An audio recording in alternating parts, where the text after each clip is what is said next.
Welcome back to my channel. आज का हमारा टॉपिक है फेज ऑफ कंपाइलर। तो बेसिकली जो हमारा कंपाइलर होता है उसका काम क्या होता है कि कंपाइलर सोर्स कोड को, या ऐसा कह सकते हैं कि एक हाई लेवल लैंग्वेज को एक लोअर लेवल लैंग्वेज में चेंज करता है, कन्वर्ट कर देता है, वो हमारा कंपाइलर कहलाता है। या इसमें दिया कि एक सोर्स प्रोग्राम दिया हुआ है, एक सोर्स कोड दिया हुआ है, तो उसको एक टारगेटेड प्रोग्राम में कैसे चेंज करता है, या जो चेंज करता है वही हमारा कंपाइलर कहलाता है। अब ये कैसे कंपाइलेशन प्रोसेस करता है, इसके 6 फेजेस होते हैं जिनकी मदद से ये उनको कंप्लीट करता है। वो हमारे हैं, पहला है lexical analyser, syntax analyser, semantic analyser, intermediate code generator, code optimiser and code generator. ठीक है, ये डायग्राम भी आप एग्ज़ाम में बना सकते हैं, बहुत अच्छा है। और ये सिंबल टेबल और एरर हैंडलर की बात हम बाद में करते हैं। ठीक है, पहला आता है लेक्सिकल एनालाइज़र। तो थ्योरी पढ़ते हैं पहले इसकी। It responsible for converting the raw source code into a sequence of tokens and this process called lexical analysis. इसका मतलब है कि ये हमारे सोर्स कोड को सीक्वेंस ऑफ टोकन्स की फॉर्म में ब्रेक करता है, या हमारे सोर्स कोड को टोकन्स की फॉर्म में तोड़ता है, या इसको टोकन्स की फॉर्म में चेंज करता है, हमारा लेक्सिकल एनालाइजर कहलाता है। A token is the smallest unit of meaningful data in a programming language. और जो टोकन्स होता है वो बहुत स्मॉलर यानी छोटी यूनिट्स होती हैं डेटा की। अब इस पर क्या करता है कि जब टोकन्स को तोड़ता है उसके कैरेक्टर को, तो उसमें बहुत उस कैरेक्टर को शो करता है कि ये जो हमारा टोकन्स है वो किस कैरेक्टर का है, जो मैं आगे आपको इस एग्जाम्पल के थ्रू हम समझते हैं। x equal two by plus Z into multiply 16। ठीक है, अब ये हमारा क्या है, सोर्स कोड है। अब ये कैसे टोकन्स की फॉर्म में तोड़ेगा, ये क्या है, x हमारा क्या है, ये जो आइडेंटिफायर है, ये सब क्या है, इससे कैरेक्टर हैं, तो ये कैरेक्टर को शो करता है। जैसे x क्या है, एक आइडेंटिफायर है, आइडेंटिफायर हो गया। हमारा इक्वल टू क्या है, एक असाइनमेंट ऑपरेटर हो गया, जो हमने ऑपरेटर्स में पढ़ा था। बाई ये हमारा क्या है, आइडेंटिफायर है, जिसको ID2 दे दिया। प्लस ये हमारा एक एडिशनल ऑपरेटर है। जेड ये हमारा आइडेंटिफायर है, इसको ID3 दे दिया। मल्टीप्लाई ये हमारा मल्टीप्लिकेशन ऑपरेटर है। 16 ये क्या है, हमारा इंटीजर एक कांस्टेंट है। तो ये इसको इस फॉर्म में क्या कर लिया, इसको तोड़ दिया। तो ये सब हमारा क्या कहलाता है, एक लेक्सिकल एनालिसिस। यानी ये सब क्या है, हमारे ये सब टोकन्स हैं। ये सब क्या हैं, ये सब एक टोकन्स हैं। अब इसको हम अगर लिखना चाहें तो उसको ऐसे भी लिख सकते हैं, identifier 1 equal to identifier 2 plus identifier 3 multiply 16। एक बात को आप ऐसे ध्यान रखें दोस्तों कि इसका जो क्वेश्चन है वो ऐसे भी हो सकता है कि फिजिक्स और कंपाइलर बताइए, या आपको ये एक ऐसे इस टाइप का एक सोर्स कोड दे देगा और बोलेगा कि इसको हर फेज के थ्रू इसको सॉल्व करने की कोशिश कीजिएगा। ठीक है, अगला आता है सिंटैक्स एनालाइजर, इसको पार्सिंग भी कहते हैं। अब ये क्या होता है, आइए इसको समझते हैं।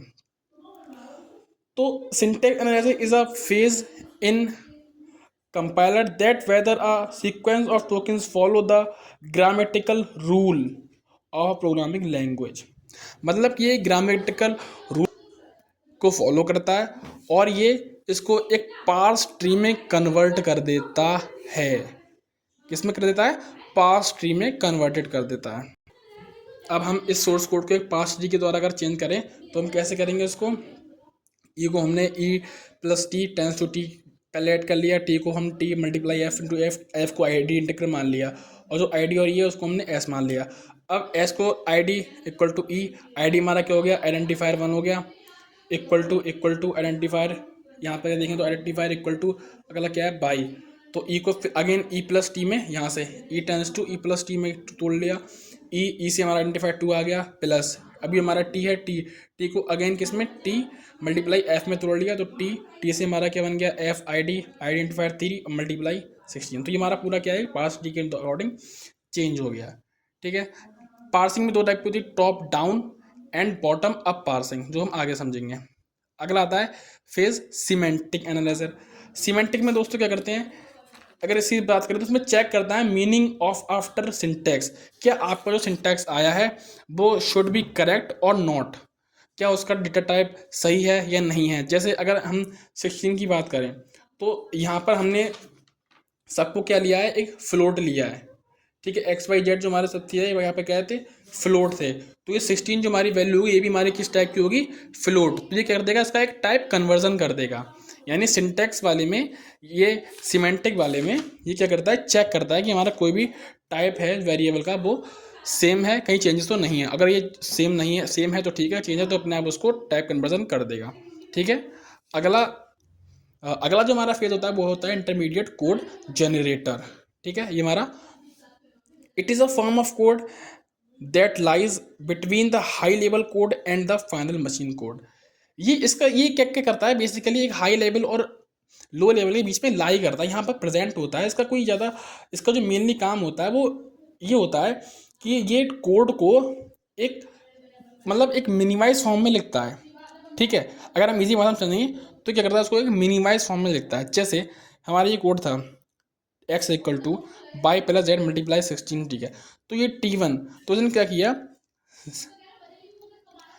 T1 equal to Z multiply 16 को उसने T1 कंसीडर कर लिया।